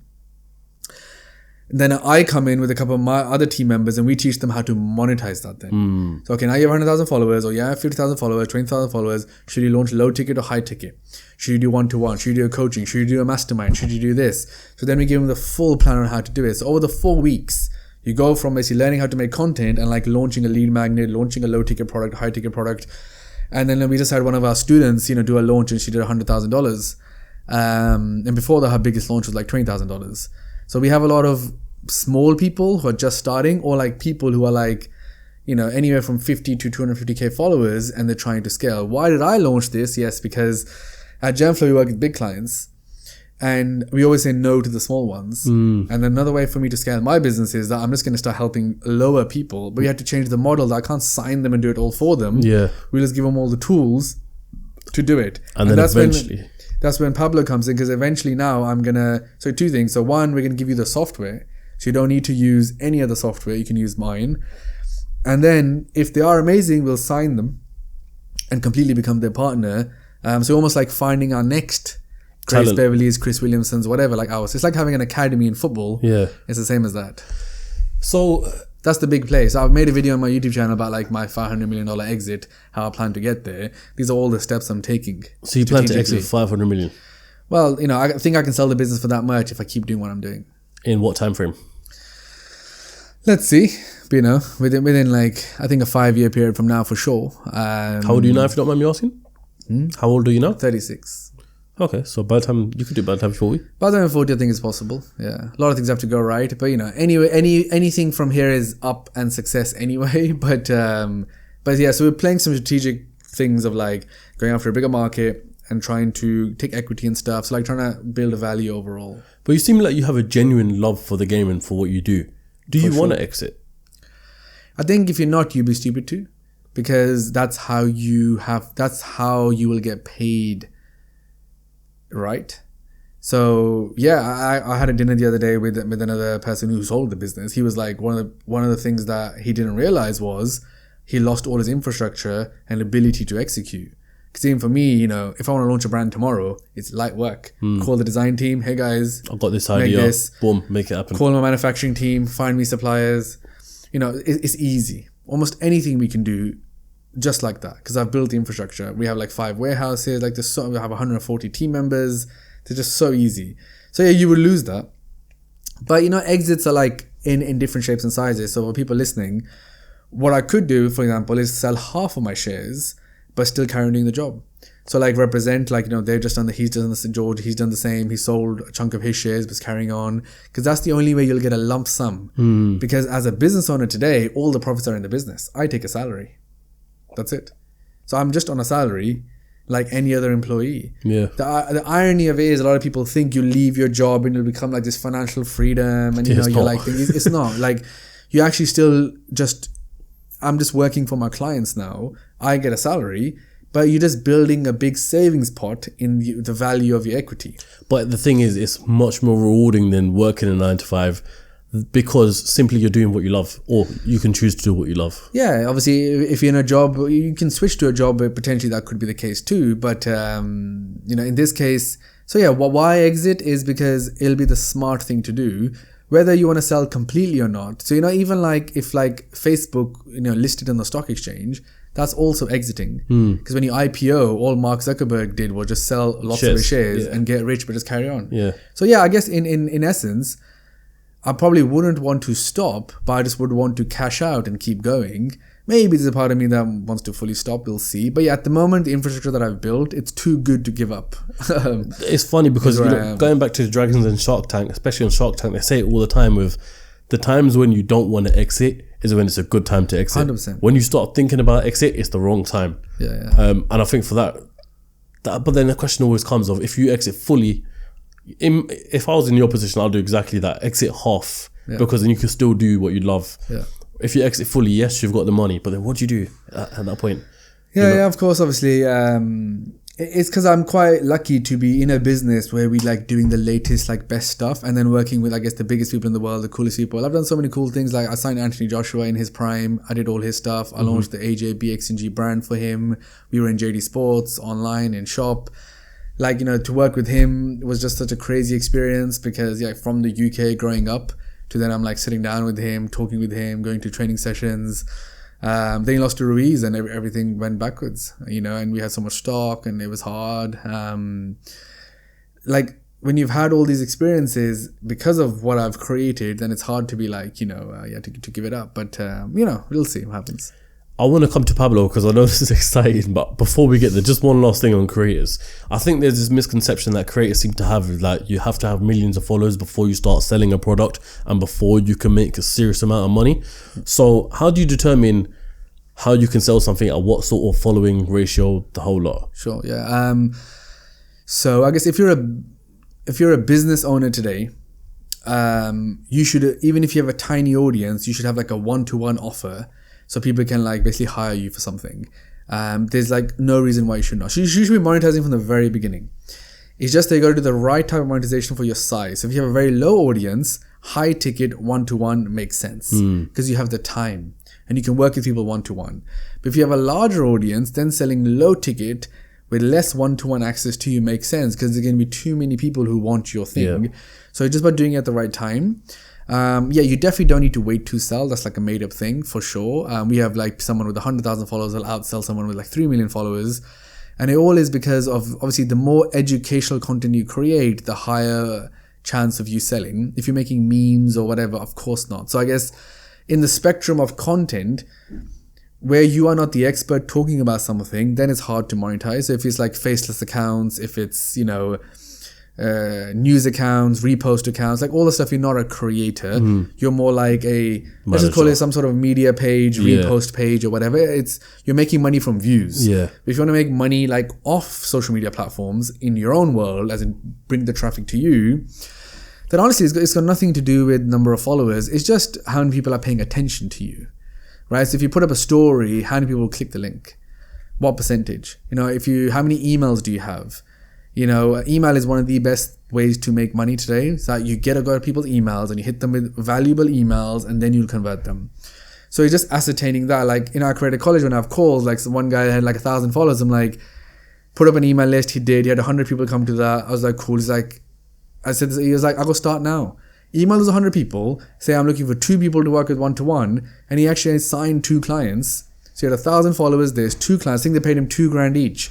So he's made $4,000 with 1,000 followers just because like the whole thing makes sense. Yeah. So it's got nothing to do with that. Again, it's just your expertise. It's money in it. Now let's finally come to Pablo because this is some tech you've been building. You said for 9 years and you're finally launching it now. first and foremost, A, what is it? And B, why is it taking 9 years and only just releasing it now? Yeah, so I guess just for context, so it technically is live right now. It powers some of the biggest creators in the world. Iman was one of them. It still is with the digital launchpad. What is it? Ultimately, helps you sell digital products at scale. So if you want to sell a course, community, all of that stuff, basically do all of it. Our biggest thing that we've innovated on versus the market was our ability for like checkout, to do like installment plans, all sorts of different business models. What happens is, as you scale your digital business, you need a lot of advanced features to make more money. Because you might want to say to someone, hey man, I'm going to charge you $600 up front, and then it's going to be 6 months of $20, and then after that it's going to be X. So whatever different nuance you want to come up with, you can, because when you can come up with innovative business models, it allows you to make more money. For a lot of people to scale online, like you can't keep selling the same thing in the same way. You need to have like ways to do that. Other stuff that we developed was like IP protection. So like you can't screen record people's courses, and a lot of like other stuff. But ultimately, it's a thing that's been live. We've been using it. We've sold $150 million of digital products. Overall, we sold 300 million. So 150 digital products. It's about 75 million of physical products and about 75 million of brand deals. So the 150 million we've sold on Pablo. And I guess all we're doing now is, yes, we're launching a live that allows anyone to join up and use it. Look, the truth is, in that time, people have started from zero. Stan, WAP, School, all launched in 2020. And they've gone to like, almost $1 billion plus valuations. So the opportunity is massive. And we've been in the game. We have the clients. We understand the nuances. It's the features that are live, already working. You can have mobile apps. You can do all that stuff. So it's like finally putting that out, because it's the big player, right? It's the way I'll get the most valuation for my business. And so we're excited about that. Very soon it'll be live. You said earlier on in the podcast that this, you have WAP, you've got School, etc., that take you from zero to get your first 1K, whatever the case is. And you said Pablo is more so, if you're already at the 100K mark, this is for you. Yeah. There's two questions off the back of this. Someone who's made less than 100K, can they join Pablo? And also the second question is, does that 100K have to be coming from digital products? So I'm trying to put myself in this example here. If this podcast is doing more than 100K in revenue, but there's not a digital product behind it, this is purely just brand deals and stuff like that, can that be part of Pablo? Or I think right now the goal is to help a seller that's selling digital products already, because they'll be able to use our features to scale faster. Okay. So ideally it is for the person who's basically selling $100,000 plus with the digital products, because now they'll be looking for like new ways, new features, new stuff to get more advanced. Scale further. Yeah. Because I guess what you need to be selling $1 million plus a year is that you just need stuff like, your card is saved when you're doing your upsell. You are, the moment you buy, you're going to send them to a certain page to do a certain thing, or like, you want to have a private list of emails that you want to do a pre-release to, but it needs to be safeguarded so no one can find that page and buy. It's all these nuanced features that we've built, cohorts that we're running. How does that work? Analytics, we have massive analytics to show you how your business is performing. Everything is event based. So if you want to collect email addresses or phone numbers on your checkout for your sales team to call, like that can happen instantly. You can like figure out, do you want your abandoned email to go 30 seconds after, or 10 minutes after, or 20 minutes after? So like others don't allow like intricate features, mainly because they all have built for the bottom end of the market. They're telling your guy who's working in a coffee shop, come online, bro, make money, or start trading, make money. The whole angle is like, become financially free, make some more cash. We're kind of starting on the other end. Maybe slowly we'll keep coming down. And look, the truth is we will probably let some people in and that kind of stuff. But ultimately, the goal is firstly to go after what we're calling like the enterprise side of the market. People are already selling, because we understand the problems really well. Because a problem for, like a 17-year-old kid who wants to make his first dollar online are very different to someone who's been selling for 4 years. And they are stuck because Kajabi doesn't let you send custom abandoned checkout emails. School doesn't even have abandoned checkout emails. On WAP, the whole thing is a marketplace. So someone can come from your link click on the other thing, go and buy someone else's. You know, doesn't make any sense. It doesn't make sense for a person to be doing that. That's your business. Yeah. And you're basically, obviously, WARP School and stuff are just like eBay or Etsy for digital products. Yeah. So it's a completely different mindset to like launching your own business. So that's what the focus is that. What do you think of, I know this is a random question, what do you think of subscription models versus just upfront? I think subscription models are really bad. They design, everyone sells it like MRR, bro, whatever. But I've been in enough to know that it will eventually just die. Yeah. For you to actually have a good subscription model, you'd have to have enough new stuff coming out that is good enough. Yeah. What do you subscribe to today? Currently, Netflix, Amazon, and nothing on the creator front. Nothing on the creator But front. even so, anyone, if you look at your subscriptions, it'll be places where they're spending millions of dollars giving you new shit. Yeah, yeah. Yeah, no, of course, yeah. That's it. Or something that you actually use. So your school community for like $17 a month, dog, because it's my paid community, come into it. Like, no one's going to care. Yeah. You'll have 200 people join. They'll slowly start to leave. It'll be a waste. So upfront payment is the best model. You can still give people 6 months access, 1 year access or whatever, but money upfront. Yeah. Also from an advertising point of view means that you can spend on ads, get an ROI. With subscription is just so hard. And no one wants to subscribe to anything. Yeah. And I'm saying that with, I have more than 1 million subscribers across like our subscription businesses, and it is hard work.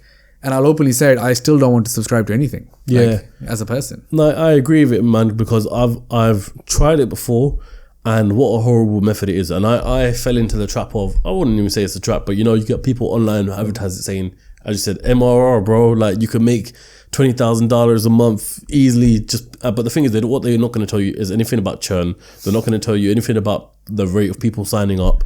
But then the second you put something free, instant people were in, but no one wants to pay the monthly thing. Yeah. What kind of stuff have you tried?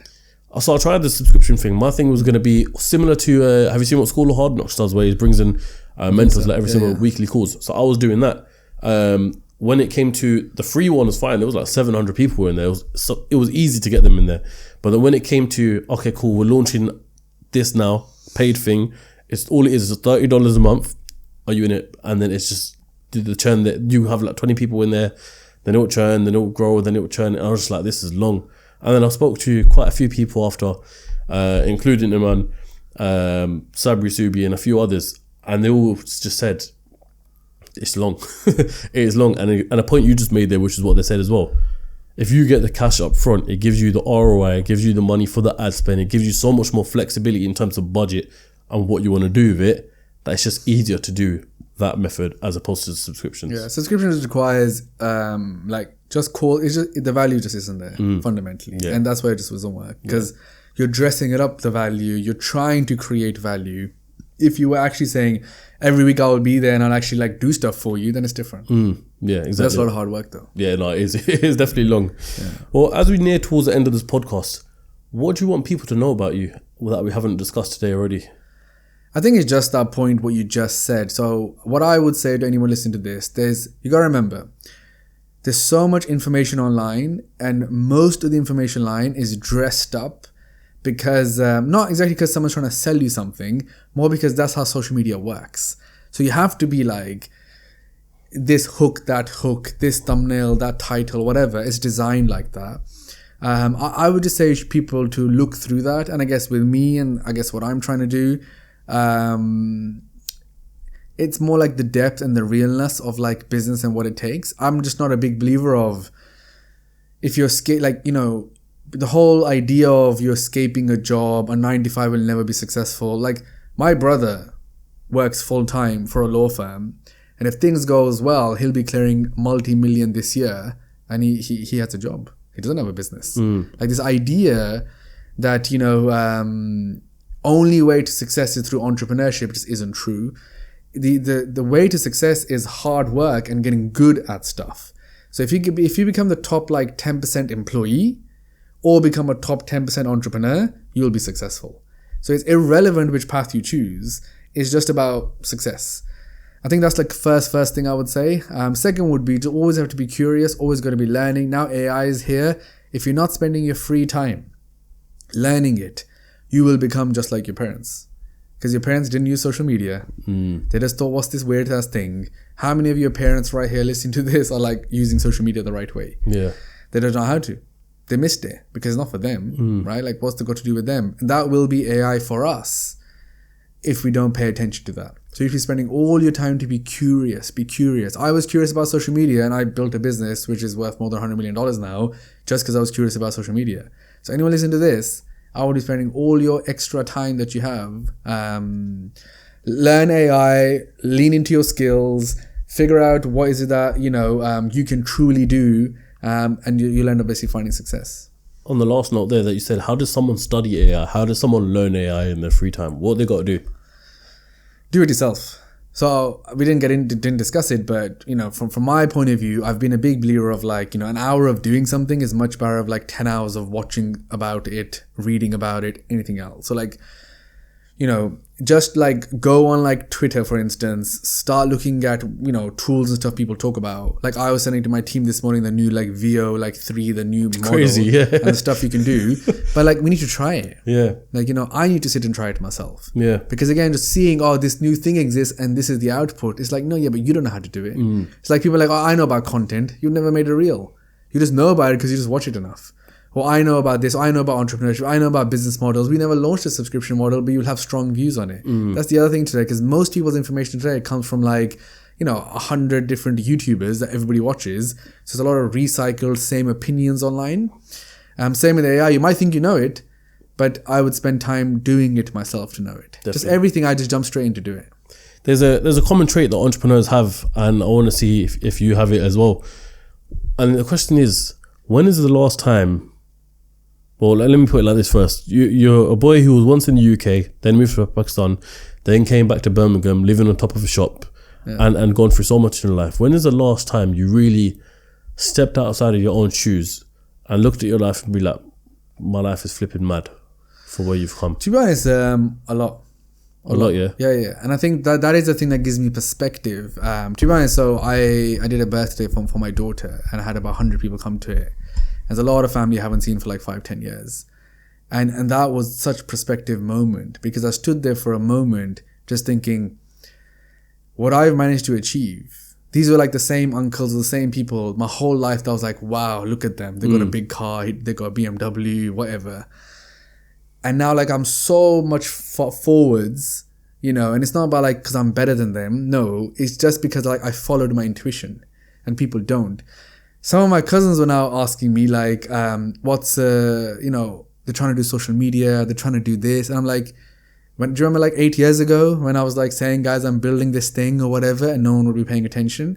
So I guess a massive perspective. Yeah. Like I think I'm way past the point that I ever thought I would be. If I look at the same boy, that was, growing up, it's insane. To me, it's insane. I fully respect that, understand that. And that is why I love what I'm doing, because I've already won the lottery, basically, is how I think of it in my head. Yeah, not fair. Well, let's imagine this on my last question here. Let's just imagine everything of yours online is taken down. You've got no Instagram. All your videos that you post on YouTube, all your knowledge out there is removed. As people watching this podcast right now, what's 3 lessons or 3 rules you should live by? One is you have to have zero expectations of others. So every type of thing that annoys you in your life is because you expected someone else to behave a certain way and they didn't. Your mom and dad didn't say something to you when you wanted to. Your partner, your friends laughed at you, whatever. Basically, someone else's opinion. So many people here want to start a business, but they go and tell their friends, they take the piss, so they don't do it, right? And then you don't want expecting them to do that, so then you get off it. So zero expectations is like my biggest mantra. So like, I don't ever really get upset or get annoyed because I don't really care what someone else says. I don't really care, like, just full stop. I'm so past the point that I forget, even if someone else even had a wrong opinion or they think, it's because like that's their perspective. I don't even get angry at it, because if you think it's not going to work, that's because that's what you think. It doesn't make it right. It doesn't make it that we have an issue. It doesn't make it wrong. Zero expectations is the first. Second thing that I live by is, there's always a way to solve something. Always a way. So even if someone says no, even if something doesn't work out, I always think like, I messed it up. I should have done this and that and it would have worked out. Like there was a time that basically I pitched The Rock, and I went a bit too crazy on the pitch. So afterwards, I always think like, oh, I should have done this or that. Is actually understanding the mistake you made. A lot of people have so much ego that they'll be like, oh, it wasn't meant to be. It's not for me. You know, whatever. It's not meant to be. It's like, you messed up. Like, you should know you messed up. So that's like a massive thing for me. It's like, number 3, I would say, so I guess 1, 0 expectations. 2 is, I guess it's the curiosity of like, I can solve anything. Number 3 would be, I have another thing that I say this to my team as well, like everything you do, you should do it for yourself. People hate the word selfish, but I think like entrepreneurship is purely selfish. And people give me hate when I say this because they're like, oh, it's not selfish, you're helping other people. Like my whole business is making other people rich. But it's still purely selfish because that's what I want to do. And I do it because that's the thing I'm trying to solve. So the reason I say do it for yourself, anything, like you want to grow this podcast, do it for yourself. Because it's funny because that's the reason why I started it as well, for myself. Yeah. Like, but even so, when you're doing things for other people, do it for yourself. So like me launching this and I have 20% shares, I still care about every single thing. Like even to this day, I'm like, is the stock in the warehouse? Is this? Is that? Like every detail you would care about, like if it's yours. And that's where success comes from. So do everything for yourself. In an extreme way, imagine if someone had a gun to your head and you're sending an email. You have to send the best email of your life. I would send every email like that. It's like, if you think of it like that, like this episode, you know, you should be thinking, I'm going to make this the best episode I've ever done. As an example, right? If you keep yourself to that standard, you are doing it for yourself. Because you're like, I want to do that because I know I can do it better. I don't really care about the other person. I don't care about whatever. I just want to make sure my performance is the best ever. It's that mentality of like, you're doing it for yourself. Because people, classic, right? I'm not getting paid for this. Why should I do it? Why should I care? It's just work. Classic thing to think at work, right? It's just work. Why do I care? So like, they're going to give me a percentage of it. So I'm just going to clock in, clock out, job done. That is the exact mentality is why you will never change like your life, your family's life, everything else. But instead you're like, okay, I'm going to do it. I'm going to make the best video ever. I'm going to make the best website ever. I'm going to do whatever the best ever because you know then you can do it. It unlocks your brain. Like I launched an app that hit number 1 in the App Store. You know, me or my team are not going to get extra money for that. The client's going to make more money because they have more subscribers or whatever, right? Like there's no direct thing. We slept in the office, but you wear that as stripes on your arm because you did something. And then you know, holy shit, I can do shit. And next time you can then do it that much better. Next time you can do that much better. It's the massive unlock to like, if you took money and everything out of it, so many people are worried about like, what do they get out of something? So instead, do it for yourself. And you'll end up winning so much in life. No, I love that, man. I love that. If people who are watching this right now listen to it, they want to get involved in the projects that you got coming on, whether it's Pablo, whether it's Creative College, whether it's Newtonic, whatever the case may be. There's so much got going on. I can't even list it. Yeah. Where can they find you? Honestly, best is like Instagram, creating content, Shan Hanif, same on YouTube. Sign into my email list. I send emails out like weekly. That's it really. A lot of stuff coming, and thanks for taking the time. No, thank you very much for coming on, man. Like, I'm just going to say on the last point, which you just said there, this is one of those podcasts where I'm being selfish and I've done it for myself because you're in the space and there's so much I can learn from you and there's so much others can learn from you as well. That I just want to say thank you very much for your time. I know you're here in England on pretty much, I suppose this is your holiday now, isn't it? Or slash it is, catch up with work, or whatever the case may be. That combined. So I definitely want to thank you so much for coming on and sharing your knowledge. If you want to follow Shan, all the links are in the description to every single product, every single thing. I'm just going to put a link tree or something like that. Might just be easier. And until then, if you enjoyed this episode, maybe consider watching this one right here. And I'll catch you lot on the next episode of CEOCAST. Peace.